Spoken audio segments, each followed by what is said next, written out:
Tibetan culture is being well protected at the moment.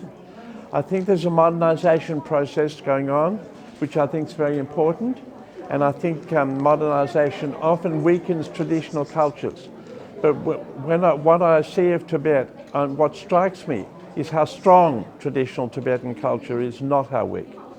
For example, I think the performing arts, the Tibetans have a very good performing arts tradition.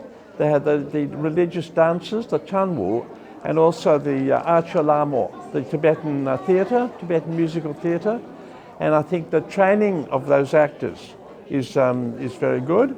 And I think that the government has put a lot of effort into maintaining those traditions and developing them.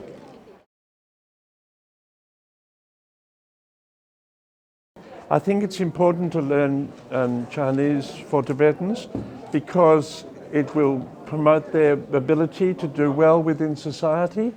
And I think it's very important that they should be able to do that. It's very difficult to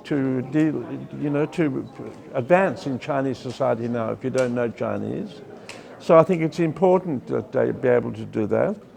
And they are, after all, it's part of China, and I think it will always be part of China. So it's important for them to learn Chinese.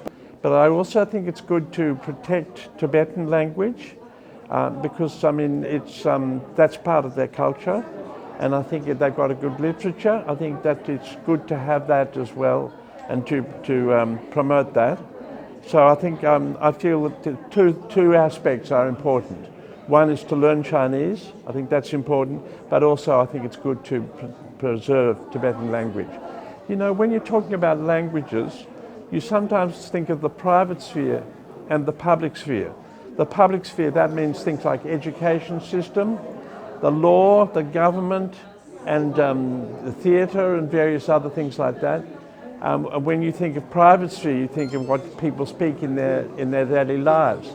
Well, I think in the case of Tibetan, it's good to have it in both to some extent the public sphere also, but also the private sphere.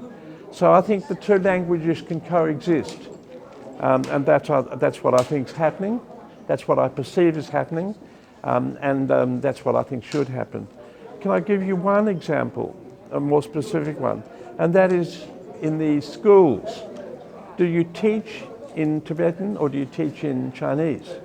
I think what I've heard is that in the rural regions, at least, in the primary schools, you still use Tibetan to a large extent, and I think that's a good thing. But of course, the higher you get, the more it's likely that Chinese will be used as the means of communication and instruction in the schools. I think this is quite an interesting area and quite a difficult one too.